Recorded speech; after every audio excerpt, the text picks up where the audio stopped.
Hey everybody, welcome to Yellow Dog Farm. It's time to get this garden ready for the spring.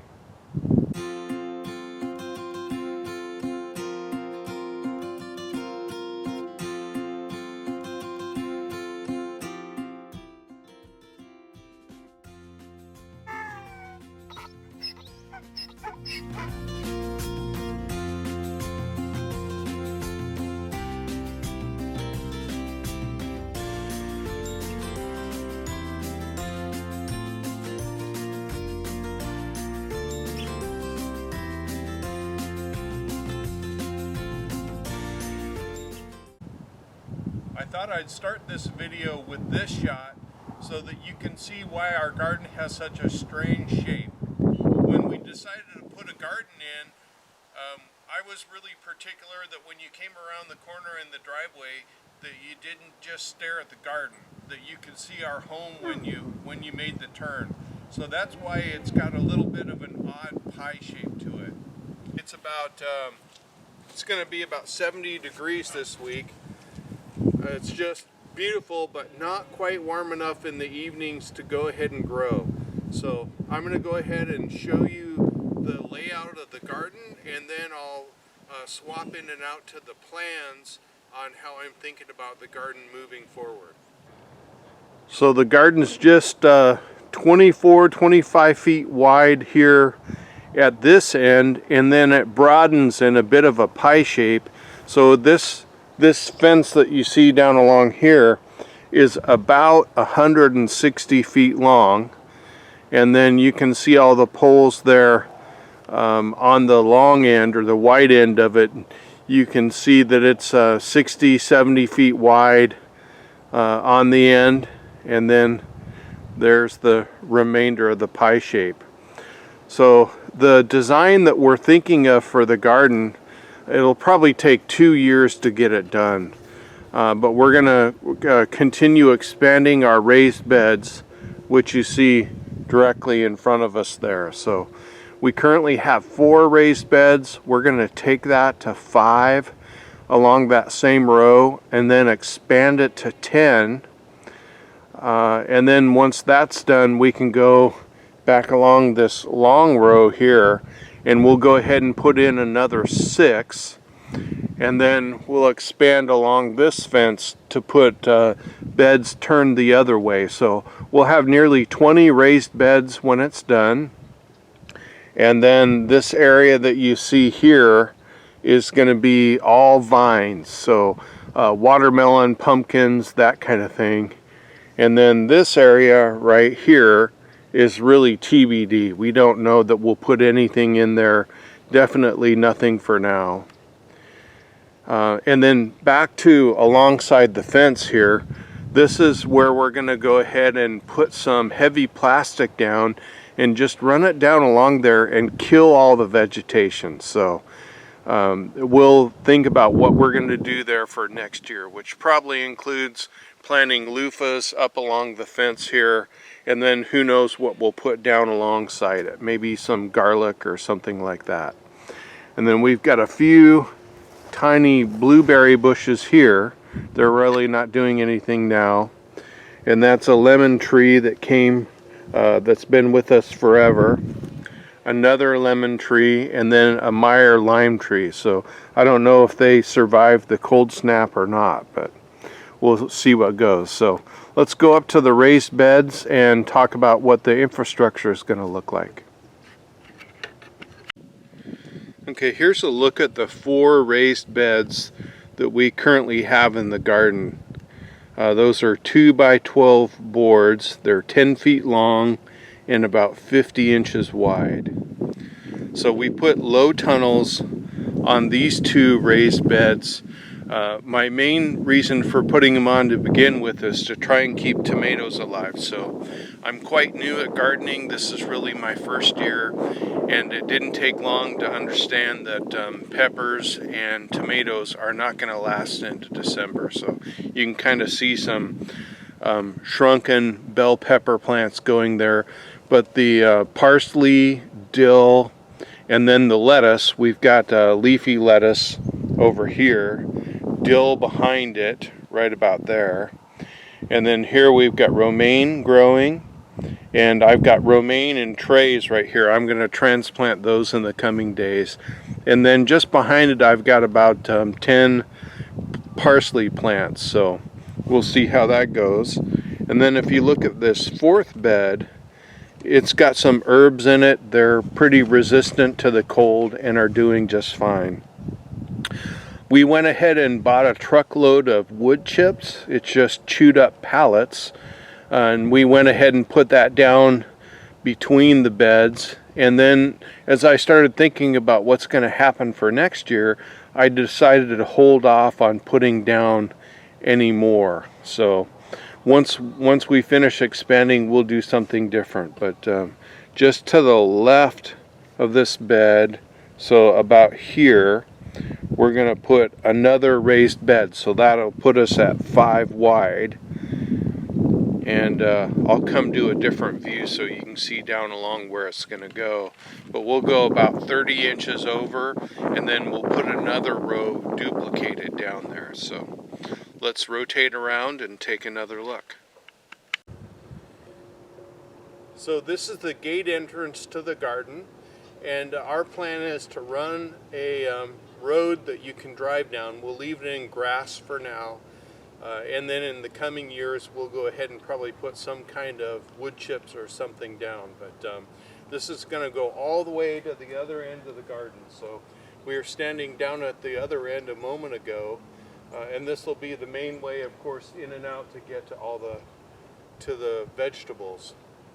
On the right-hand side there is where we're going to cover with plastic, and we're not going to plant anything this year, and we'll see how it looks once we uncover it, and then we'll think about planting loofahs there next year. You can see from this angle that we've got plenty of room to expand the raised beds. So this is where we're going to put the 5, and then they'll go right against our little transportation aisle as we move forward.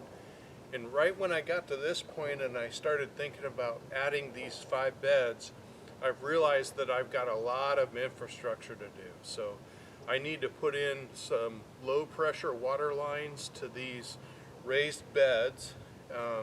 And before I put the wood chips down for the beds, I need to get the pipes in. So that's when I stopped doing the wood chips and realized I need to really rethink all this thing. So I got my thinking cap out and started actually laying out how the garden looks. So I'll go back and forth between pictures of the garden here and then how it's going to look not only this year, but then how is it going to look next year. So we'll go ahead and expand, and once again we'll go from 10 beds this year to 20 beds the next year if I get my act together. We'll see how it goes. Every time I think I've got it all figured out, I learn that I don't, and I start over. So rather than trying to get all 20 beds done this year and just go nuts, I've realized that I'm only about 10 weeks away from starting to put seeds in beds and starting seeds inside. So I'm going to focus on getting these raised beds right and then move on from there.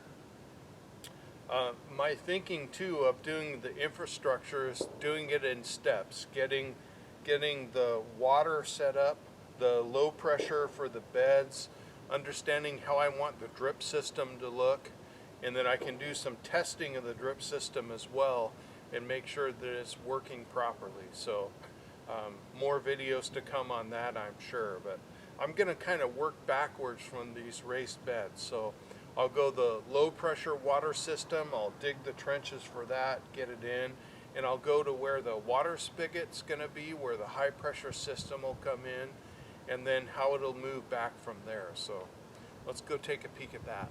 So I'm standing at the halfway point of the garden, and this is where our water line's going to come in. So right about where I'm standing, right about here, we're going to go ahead and bring in the high pressure line. It's going to go over to the garden fence, and then it's going to go along the garden fence up to the house. So that's how we're going to bring the water in. The plan then is that over here on the viney side, we'll go ahead and transition to a low pressure water system. And this year we're going to plant watermelon every 2 feet, and then we'll put in some pumpkins. So we'll have a little bit of a design there, or a little bit of a difference.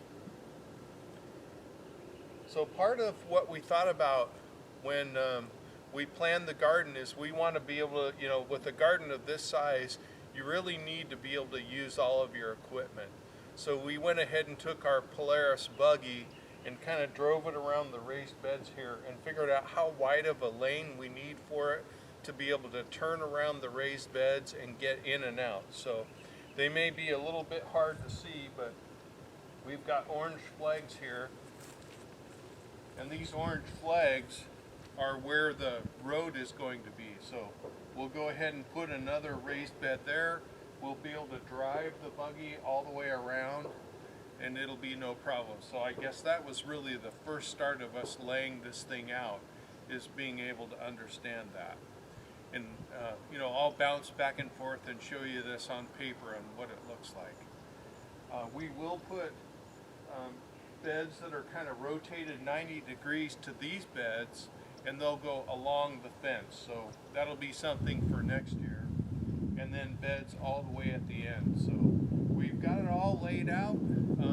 It works good in our brains, looks good on paper, and we'll see how it all plays out. So the plan for this year is 4 beds of loofahs. We found that the loofahs were pretty popular with folks, so they make great little sponges, and so we'll have 4 beds of those, probably 50 plants, 48, 50 plants, and then they create just tremendous shade. So we're going to plant lettuce underneath them, and of course lettuce comes in pretty early, so it'll be probably the first planted in the raised beds that will keep going as we move forward. And we'll see how it goes with the loofahs, covering them up for raised areas. And then we're going to plant 2 annual beds of herbs. So we'll go ahead and get those down. That'll include some parsley, and it'll also include some basil. We're going to plant some more herbs, oregano, that type of thing, the perennials, but we're going to make some pots to put those in. So we'll see what happens there. We'll also have a bed of cucumber pickles, and then another bed of cucumbers proper, and then we'll finish it off with a bed of bell peppers and a bed of jalapeno peppers. So we think with all that together with some barrels of tomatoes, we'll go ahead and be able to make a nice salsa. We're not able to get everything to market. I mean, this is just a really small garden, a really small farm. So right now our focus is to be able to create things that we can package and sell later. So we're going to dry herbs, put them in containers, then people can buy them at their convenience. And the same thing with the loofah sponges. Once you harvest them and prepare them, then you can just sell them over time, and it's not that big of a deal. You don't have to go right to market. So the rest of the produce that we're going to grow, hopefully we'll convert to that salsa, and we'll be able to sell that as well, and then whatever it is that we use for ourselves. It's pretty fun to make a salad out here in the garden with what you grow. So anyway, that's a look at what we're going to plant for the year. And now it's just a whole bunch of fixing to get ready and start getting those seeds in the ground in 10 weeks. And of course I'll be climbing through the catalogs to understand what I order where. And then now, because I'm an engineer, that's what I do, I'll go ahead and build the schedule and the plan on how we get everything ready for the spring plant.